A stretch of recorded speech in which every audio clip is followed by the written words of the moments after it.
प्रिय माने ईश्वर महा अनुग्रह कर देथिबा समय को धरी ईश्वर को धन्यवाद जनाऊँ। से प्रकार doctor of my heavenly father नामक यूट्यूब चैनल रु वाक्य शुणु आप समस्त को प्रभु जीशु कृष्ण के नाम में नमस्कार जनाऊँ। प्रिय माने आज एक उत्तम विषय बाइबल रू आम आलोचना करवा।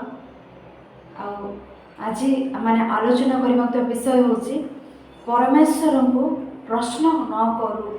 परमेश्वर को प्रश्न न करू। प्रिय माने ए विषय आलोचना करने कारण आज लोक मैंने देखिले अधिकांश रूपे परमेश्वर को प्रश्न करुथांती, परमेश्वर सहित विवाद करुथांती, परमेश्वर सह जुक्ति परमेश्वर को संदेह करिथांती। सेतिपई आज आम आलोचना करवा परमेश्वर को प्रश्न न करू। आज ये विषय आम आलोचना करला परे परमेश्वर को केबे माने प्रश्न करने इच्छा करवा ना, केबे प्रश्न करवा ना। तेणु मैंने देखिले लोक मैंने वर्षा उत्तम रूपे न बर्षिले परमेश्वर को प्रश्न करते कहीं वर्षा होना। खरा खरा जदि जोरे हुए खरा कहीं एत अधिक रूपे हो प्रश्न। जदि दुर्भिक्ष आसे दुर्भिक्ष कहीं घटुची प्रश्न। महामारी आसे महामारी विषय प्रश्न। ए प्रकार मनुष्य प्रति विषय परमेश्वर को प्रश्न करुथाए। एबे परिवार रे केले मृत्युवरण कले प्रश्न कहीं आम परिवार आमको ही अन्याय कल समस्ते भलरे अछंती। ए प्रकार प्रश्न करुथांते। जीवन रे दुख कष्ट आसिले समस्त जीवन भल रूपे अच्छी, मो जीवन में कहीं दुख कहीं कष्ट कही परमेश्वर को प्रश्न करने लोक मैंने अच्छे। हेले आज आम आलोचना करवा परमेश्वर को आम प्रश्न न करू।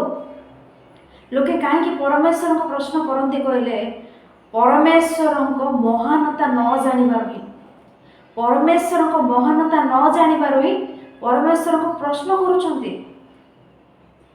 देखो एवं गोटे जिला को कलेक्टर आसिले सहित आम जहाँ पारे ता कथा कि आम पार्टी को केते जाग्रत रखी आम कथा था।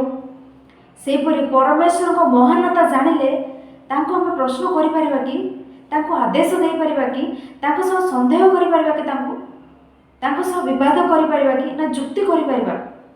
देखिबा तांको महानता विषय रे जिसाया पुस्तक 40 अध्याय माने समस्ते बाइबल करे देखो। जिसाया पुस्तक 40 अध्याय 12 पदरु 15 पद। जिसाया पुस्तक 40 अध्याय 12 पदरु 15 पद। किए अपना हस्तर पोषरे जलराशि मापी अछंती ओ चाखंड द्वारा आकाश मंडलर परिमाण करि अछंती ओ गौणी रे पृथ्वीर धूଳି सब भरी अछंती। पर्वत गण को निक्ति रे ओ उपपर्वत गण को तराजु रे तौली अछंती। किए अपना हस्तर पोषरे जलराशि मापी अछंती। आमे अल्प जल हाथर पापुल रे धरले टिके समय तले टिके समय भी धरी पारि न था। किए अपना हस्तर पोषर जलराशि मापी अछंती। चाखंड द्वारा आकाशर परिमाण करि अछंती। चाखंड द्वारा माने कोन परिमाण करि थाओ। ईश्वर चाखंड द्वारा आकाशर परिमाण करि पारंती। हस्तर पोषर जलराशि मापी पारंती। गौणी रे पृथ्वीर समस्त धूଳି तौली पारंती। निक्ति रे पर्वत गण को उपपर्वत गण को तराजु रे तौली अछंती। ईश्वर को महानता आम जानीपारछु। से जहाँ करिपारुछंती। किए 13 पद देखले सदाप्रभुर आत्मा को किए आदेश दे अछि बा मंत्री होई किए ताको शिक्षा दे अछि। किए ले ताको आदेश देले कि या करबा पई, किए ताको ए प्रकार आलोचना देले कि किए शिक्षा देले कि ताको। 14 पद रे से काहार सहित मंत्रणा कले किए ताको शिक्षा देला ओ विचार पथ ताको सिखाइला। ईश्वर का सहित मंत्रणा कले किए ताको विचार पथ सिखाइला, ज्ञान शिक्षा देला और विवेचनार मार्ग ताको देखाइला। किए ईश्वर को शिक्षा दे परिबो, किए ताको विवेचनार पथ देखाई परिबो, किए ताको विवेचनार मार्ग ताको देखाई परिबो। परमेश्वर महान, तांकर महानता अति उन्नत रूपे ईश्वर अपना वाक्य रे लेखाई रखिले। पाठ कले तांकर महानता जानिबा, तांको प्रश्न न करिबा। ତାଙ୍କର ମହାନତା ବିଷୟରେ ଆଉ ଗୋଟିଏ ପଦ ଆମେ ଦେଖିଲେ ଯିଶାୟା ପୁସ୍ତକ 40 ଅଧ୍ୟାୟ 25 ପଦ 26 ପଦ।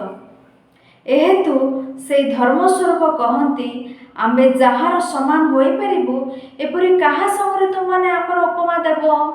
ଆମକୁ କାହା ସହିତ ତୁଳନା କରିବ?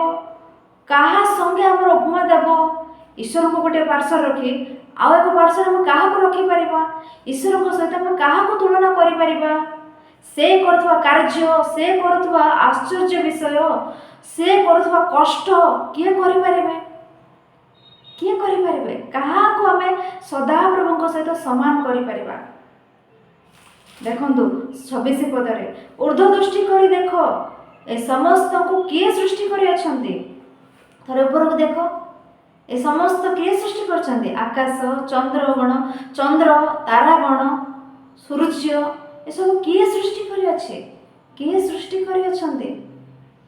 ସେ ସୈନ୍ୟ ସମୂହର ନ୍ୟାୟ ସଂଖ୍ୟା ଅନୁସାରେ ସେମାନଙ୍କୁ ବାହାର କରି ଆଣନ୍ତି। ସେ ସମସ୍ତର ନାମ ଧରି ସେମାନଙ୍କୁ ଡାକନ୍ତି। ସଂଖ୍ୟା ଅନୁସାରେ ସେମାନଙ୍କୁ ବାହାର କରି ଆଣନ୍ତି, ସମସ୍ତର ନାମ ଧରି ସେମାନଙ୍କୁ ଡାକନ୍ତି। ତାହାଙ୍କ ପରାକ୍ରମର ମହାତ୍ମ୍ୟ ଦ୍ୱାରା ଓ ସେ ଶକ୍ତିରେ ପ୍ରବଳ ହେବା ସକାଶୁ ସେମାନଙ୍କର ଗୋଟିଏ ହିଁ ଅନୁପସ୍ଥିତ ହୁଏ ନାହିଁ। ଈଶ୍ୱର ଡାକିଲେ, ଈଶ୍ୱର ତାରାଗଣର ସଂଖ୍ୟା ଜାଣନ୍ତି, ସେମାନଙ୍କର ନାମ ଜାଣନ୍ତି। ଈଶ୍ୱର ସେମାନଙ୍କୁ ଡାକିଲେ ସମସ୍ତେ ପ୍ରେଜେଣ୍ଟ, ସମସ୍ତେ ଉପସ୍ଥିତ ହେବେ। ଆମେମାନେ ଗୋଟେ ସ୍କୁଲରେ ନଚେତ୍ ଟ୍ୟୁସନରେ ପାଠ ପଢ଼ାଉଥିଲେ, 60 ଜଣ 50 ଜଣ ଷ୍ଟୁଡେଣ୍ଟସ୍ ଥିଲେ। ସେମାନଙ୍କ ସମସ୍ତଙ୍କର ନାମ ଆମେ ସ୍ମରଣ ରଖିନଥାଉ, ସମସ୍ତଙ୍କର ନାମ ବି ଆମେ ଜାଣିନଥାଉ। ସମସ୍ତଙ୍କୁ ଆମେ ଡାକିଲେ ବି ସମସ୍ତେ ଉପସ୍ଥିତ ହେବେ ନାହିଁ। କିନ୍ତୁ ଏଠାରେ ତାରାଗଣ, ଅସଂଖ୍ୟ ତାରା, ସମସ୍ତଙ୍କ ସଂଖ୍ୟା ପରମେଶ୍ୱରଙ୍କୁ ଜଣା, ନାମ ପରମେଶ୍ୱରଙ୍କୁ ଜଣା। ଆଉ ସେମାନଙ୍କୁ ପରମେଶ୍ୱର ଡାକିଲେ ସେମାନେ ଉପସ୍ଥିତ ହୁଅନ୍ତି, ଅନୁପସ୍ଥିତ କେହି ହେବେ ନାହିଁ।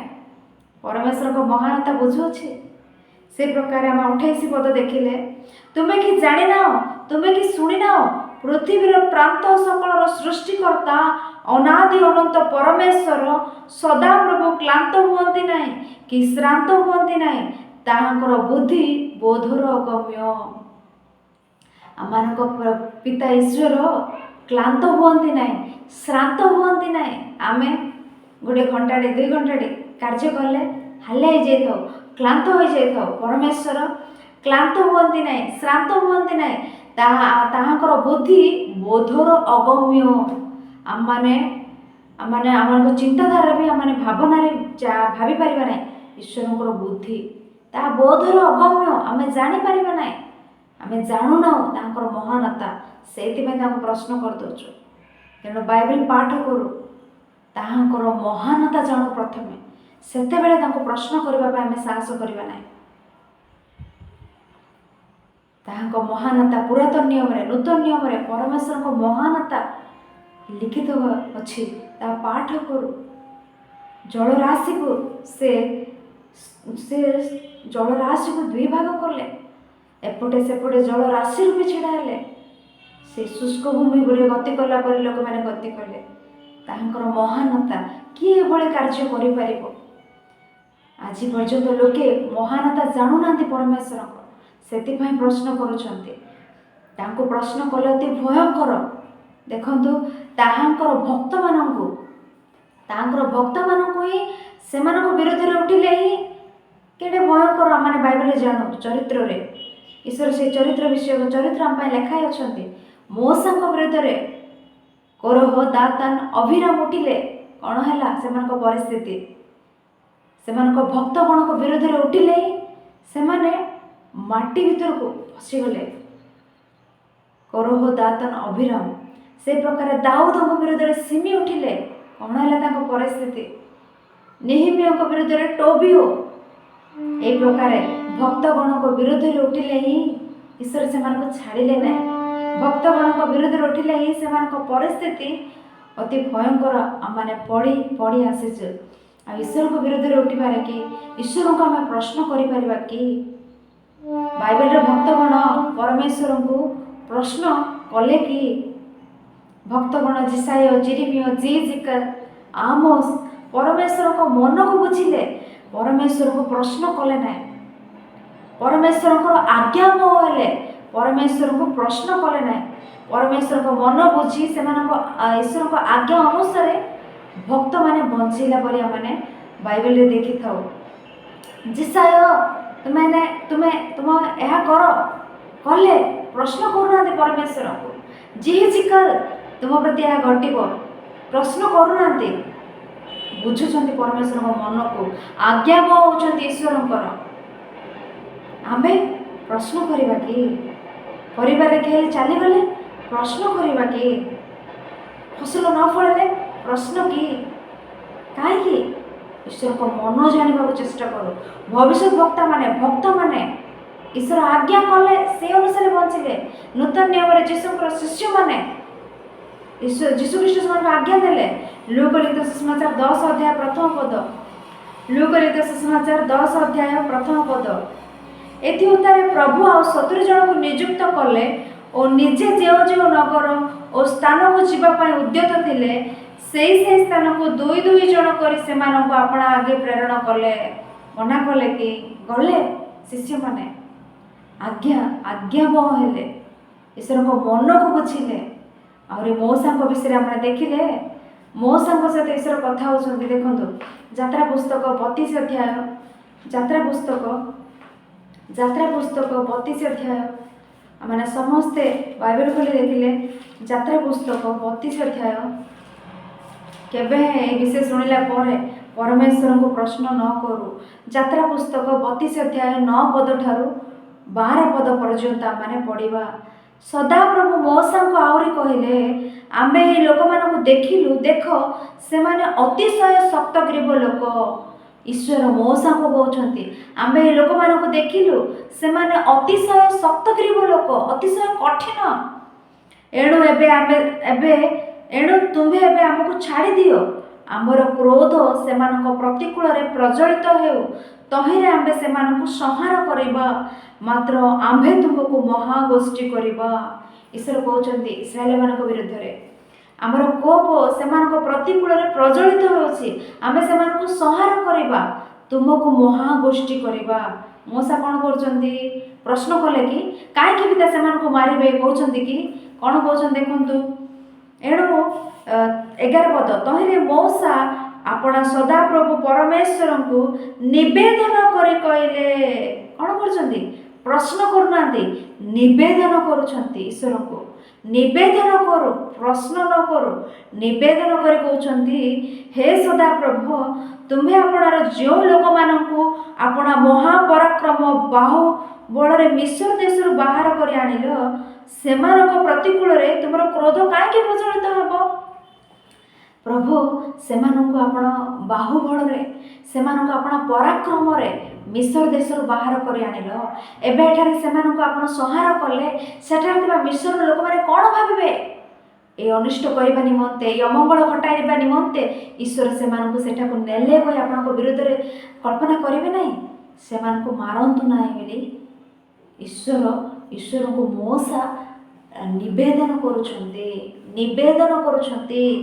भक्त ही निवेदन कला बेले आम्भे माने परमेश्वर को प्रश्न करबा कि, विवाद करबा कि, संदेह करबा कि, जुक्ति करबा कि, थोड़ा आलोचना करंतु। तेणु आम अब्राहम को विषय देखा। अब्राहम ईश्वर को कौन कहते? आदि पुस्तक 18 अध्याय 20 पद ठारू, आदि पुस्तक 18 अध्याय 20 पद ठारू सदाप्रभु आहरी कहले सोदम अमरार विरुद्ध रे महाध्वनि उठुअछि, सेमानकर पाप अतिशय गुरुतर। सदाप्रभु कहते सोदम अमर स्थितिर पाप अतिशय गुरुतर। एणु आम तौक देखा जाए आम निकट को आगत क्रंदन अनुसार से सर्वोत्त भाव कर कि नाही ता जानिबा। एथि उठारू से व्यक्ति माने सेठारू बाहुड़ी सोदम आड़ को गमन कले, मात्र अब्राहम से पर्यंत सदाप्रभु छमरे ठिया हो रहिले। अनंतर अब्राहम निकट को जाए कहले आपण कि दुष्ट सहित धार्मिक को संहार करिवे। अब्राहम कहते सोदम अमर रे धार्मिक लोक मध्य अछंती, आपण ସେମାନଙ୍କ ମଧ୍ୟରେ ପାପୀମାନଙ୍କ ସହିତ ଦୁଷ୍ଟମାନଙ୍କ ସହିତ ଧାର୍ମିକକୁ ବି ସଂହାର କରିବ କି? ଧାର୍ମିକକୁ ମାନଙ୍କୁ ମାରିଦେବ କି? କହି ପ୍ରଶ୍ନ କରୁନାହାନ୍ତି। କ'ଣ କହୁଛନ୍ତି? ହୋଇପାରେ ନଗର ମଧ୍ୟରେ 50 ଜଣ ଧାର୍ମିକ ଥିବେ, ନଗରକୁ ରକ୍ଷା କରିବ କି? ହୋଇପାରେ ନଗରରେ 45 ଜଣ ଧାର୍ମିକ ଥିବେ, ନଗରକୁ ରକ୍ଷା କରିବ କି? ହୋଇପାରେ ନଗରରେ 40 ଜଣ ଧାର୍ମିକ ଥିବେ, ନଗରରେ 30 ଜଣ, ନଗରରେ 20 ଜଣ, 10 ଜଣ ଧାର୍ମିକ ଥିଲେ, ନଗରକୁ ରକ୍ଷା କରିବ କି? ଅବ୍ରାହମ ଈଶ୍ୱରଙ୍କୁ ବିନତି କରୁଛନ୍ତି। ମୋଶା ପୃଥିବୀର ସମସ୍ତ ଲୋକମାନଙ୍କ ଠାରୁ ନମ୍ର ଲୋକ, ବିଶ୍ୱସ୍ତ। କ'ଣ କହୁଛନ୍ତି? ଈଶ୍ୱରଙ୍କ ଗୃହରେ ବିଶ୍ୱସ୍ତ ମୋଶା ଈଶ୍ୱରଙ୍କୁ ଅନୁରୋଧ କରୁଛନ୍ତି, ଈଶ୍ୱରଙ୍କୁ ନିବେଦନ କରୁଛନ୍ତି। ଅବ୍ରାହମ ଈଶ୍ୱରଙ୍କର ମିତ୍ର, ଈଶ୍ୱରଙ୍କୁ ବିନତି କରୁଛନ୍ତି, ପ୍ରାର୍ଥନା କରୁଛନ୍ତି। ଆଉ ଆଜି ଆମମାନେ ଈଶ୍ୱରଙ୍କୁ ପ୍ରଶ୍ନ କରିବା କି? ନାହିଁ ପ୍ରିୟମାନେ, ସେଇ ଭୁଲ ଆମମାନେ ନ କରୁ, ଈଶ୍ୱରଙ୍କୁ ପ୍ରଶ୍ନ ନ କରୁ। ଦିନେ ଆଇବ ଈଶ୍ୱରଙ୍କୁ ଆପଣ ଜୀବନରେ ଆସିଥିବା ଘଟିଥିବା ଘଟଣା ହେତୁ ଈଶ୍ୱରଙ୍କ ସହ ଯୁକ୍ତି କଲା ପରେ, ଈଶ୍ୱରଙ୍କୁ ପ୍ରଶ୍ନ କଲା ପରେ ତାଙ୍କ ଜୀବନରେ ଶେଷ ଆଡ଼କୁ ଆମେ ଦେଖିଥାଉ।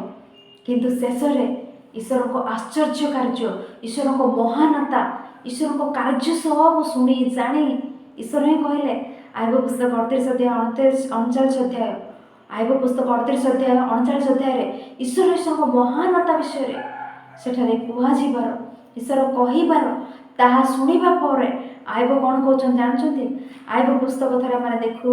ଆଇବ ପୁସ୍ତକ 40 ଅଧ୍ୟାୟ, ଆମେ ସମସ୍ତେ ବାଇବଲ ଖୋଲି ଦେଖୁ।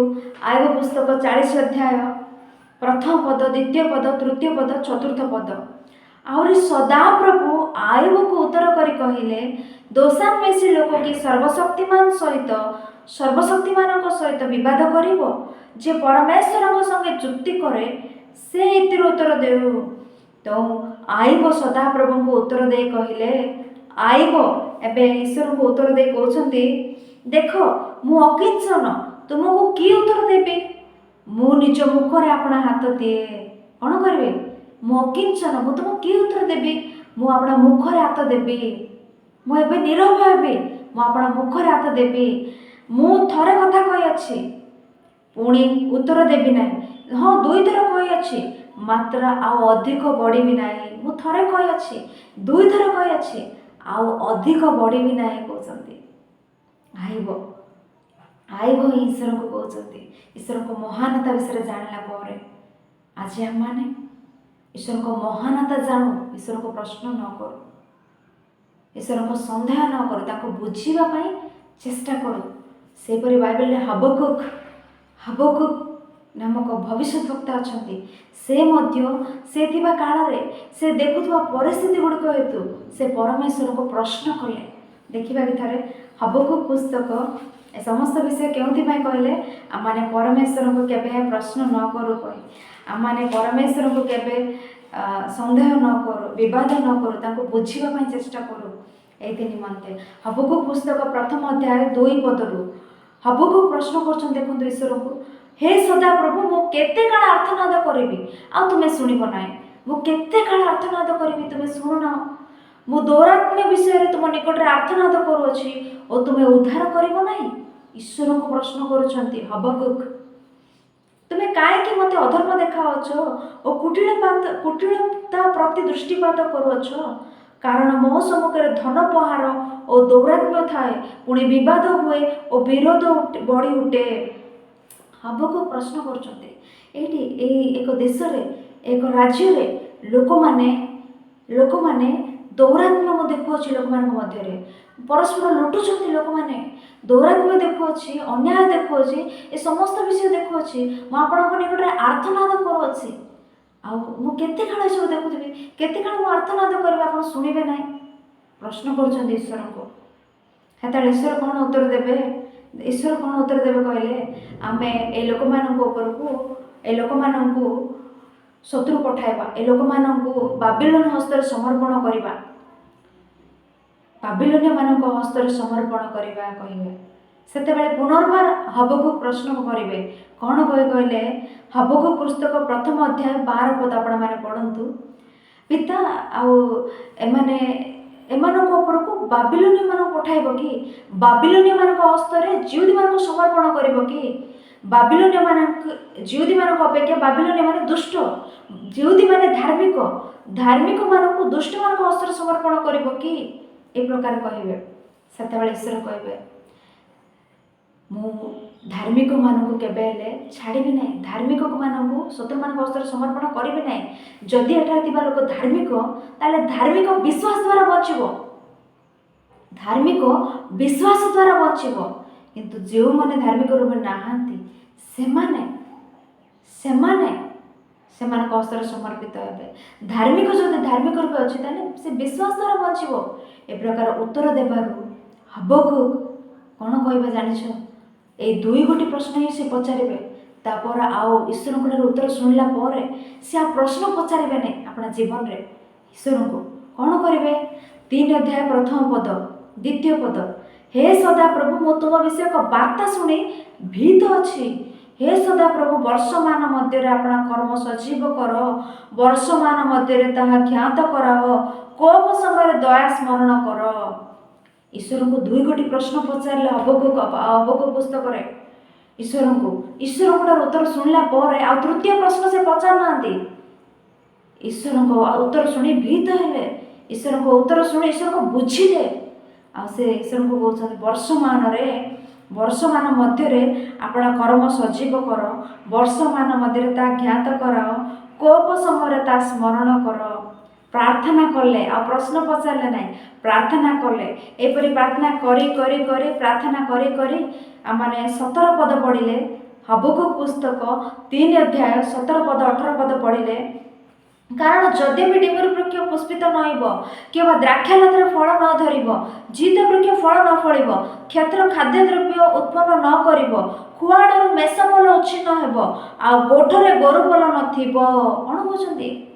ଯଦ୍ୟପି ଡିମୁର ବୃକ୍ଷ ପୁଷ୍ପିତ ନ ହେବ, ଦ୍ରାକ୍ଷାଲତାରେ ଫଳ ନ ଧରିବ, ଜିତ ବୃକ୍ଷ ଫଳ ନ ଫଳିବ ଓ କ୍ଷେତ୍ର ଖାଦ୍ୟଦ୍ରବ୍ୟ ଉତ୍ପନ୍ନ ନ କରିବ, କୁଆଡ଼ରୁ ମେଷପଲ ଉଚ୍ଛିନ୍ନ ହେବେ, ଆଉ ଗୋଠରେ ଗୋରୁପଲ ନଥିବେ, ତଥାପି ଏ ବିଷୟକୁ ସ୍ମରଣ ରଖନ୍ତୁ, ତଥାପି ମୁଁ ସଦାପ୍ରଭୁଙ୍କଠାରେ ଆନନ୍ଦ କରିବି, ମୁଁ ଆପଣ ତ୍ରାଣର ପରମେଶ୍ୱରଙ୍କଠାରେ ଉଲ୍ଲାସ କରିବି। ଈଶ୍ୱରଙ୍କୁ ପ୍ରଶ୍ନ କଲେ, ଈଶ୍ୱରଙ୍କଠାରୁ ଉତ୍ତର ଶୁଣିବା ପରେ ହବକୁକ ପ୍ରାର୍ଥନା କରି କହୁଛନ୍ତି, ଯଦ୍ୟପି ଡିମୁର ବୃକ୍ଷ ପୁଷ୍ପିତ ନ ହେବ, ଦ୍ରାକ୍ଷାଲତା ଫଳ ନ ଫଳିବ, ଜିତ ବୃକ୍ଷ ଫଳ ନ ଧରିବ, ଗୋରୁ ଗୋଠରେ ନଥିବେ, ଆଉ କହୁଛନ୍ତି କୁଆଡ଼ରେ ମେଷପଲ ନଥିବେ, ଯାହା ହେଲେ ବି ଯେକୌଣସି ଅବସ୍ଥାରେ ଥିଲେ ମଧ୍ୟ ମୁଁ ଈଶ୍ୱରଙ୍କୁ ସର୍ବଦା ଈଶ୍ୱରଙ୍କଠାରେ ଆନନ୍ଦ କରିବି, ସର୍ବଦା ସଦାପ୍ରଭୁଙ୍କଠାରେ ଆନନ୍ଦ କରିବି। ଆମେମାନେ ଏହି ପ୍ରକାର ରହୁ, ଈଶ୍ୱରଙ୍କୁ ପ୍ରଶ୍ନ ନ କରୁ, ଈଶ୍ୱରଙ୍କ ମନ ବୁଝିବାକୁ ଚେଷ୍ଟା କରୁ। ଈଶ୍ୱର ଗୋଟେ ବିଷୟ କାହିଁକି ଘଟାଉଛନ୍ତି, ସେଥି ପଛରେ କାରଣ ଥିବ। ଅକାରଣରେ, ବିନା କାରଣରେ ସେ କୌଣସି ବିଷୟ ଘଟାନ୍ତି ନାହିଁ। ସେ ଗୋଟିଏ ବିଷୟ କରୁଛନ୍ତି ନୁହଁ, ସେ କେତେ ନା ଆଲୋଚନା କରୁଥିବେ। ତେଣୁ ମାନେ ଥରେ ତାଙ୍କ ମନକୁ ବୁଝିବା ପାଇଁ ଚେଷ୍ଟା କରୁ। ହଠାତ୍ ପ୍ରଶ୍ନ ନ କରୁ। ଗୋଟେ ମଣିଷକୁ ହିଁ ହଠାତ୍ ପ୍ରଶ୍ନ କଲେ ସେ ରାଗିଯାଏ। ଆଉ ଈଶ୍ୱର ମହାନ ପରମେଶ୍ୱର, ତାଙ୍କ ମହାନତା ଅତି ଉନ୍ନତ ଭାବରେ ଅଛି। ସେଠି ମହାନ ପରମେଶ୍ୱର ଅଟନ୍ତି।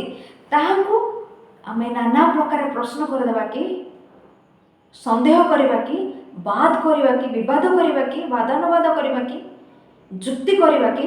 ନାହିଁ ପ୍ରିୟମାନେ, ପରମେଶ୍ୱରଙ୍କ ସହିତ କେବେ ଆମେ ଯୁକ୍ତି ନ କରୁ, ପ୍ରଶ୍ନ ନ କରୁ, ସନ୍ଦେହ ନ କରୁ।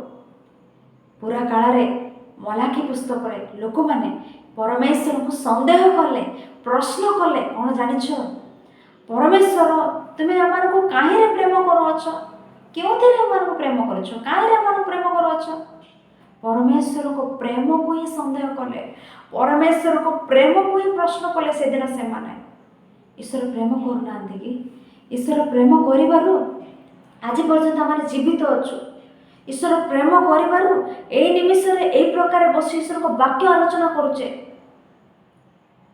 ଈଶ୍ୱର ପ୍ରେମ କରିବାରୁ दिन राति आम जीवन अनुग्रह करुँच आम बंची अच्छु ईश्वर प्रेम करूना कह से दिन क्यों आम प्रेम करुच कहीं आम प्रेम कर प्रश्न कर ईश्वर केते दुख लगे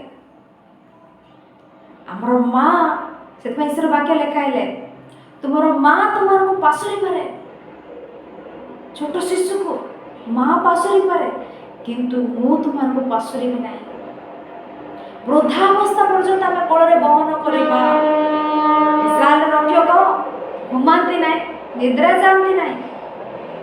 जाती ना कि घुमाती ना परमेश्वर से केते प्रेम करती अपना वाक्य रे प्रेम को एक प्रकार आम सन्देह करवा बोली अनर्थ करवा कही से अपना वाक्य रे बारंबार अपना प्रेम विषय लिखाई अच्छे महान प्रेम रे मु तुमको प्रेम करुअछि पिता माता प्रेम करुछंती से माने निद्रा रे भूली जाई पारती से माने चेता थिला बेले जागृत थिला बेले सब बेले तुम विषय को चिंताधारा से माने रुहंती नाही किंतु मोर चिंताधारा रे मोर चिंता सकल रे सब बेले आपण ही अछ तुम माने ही अछ आउरी किपरि कहू अछ ईश्वर काहे रे हमन को प्रेम करू अछ बे आज आमान भी सही प्रकार प्रश्न ईश्वर पचारिया कि ईश्वर काहे रे हमन को प्रेम करू अछ बेली हमन को अधिक प्रेम कले प्रेम नाही आमान को अधिक प्रेम करी अपना पुत्र को ही बड़े कले आमान को प्रेम कले अधिक रूपे आमाने केही हेले भी समस्त को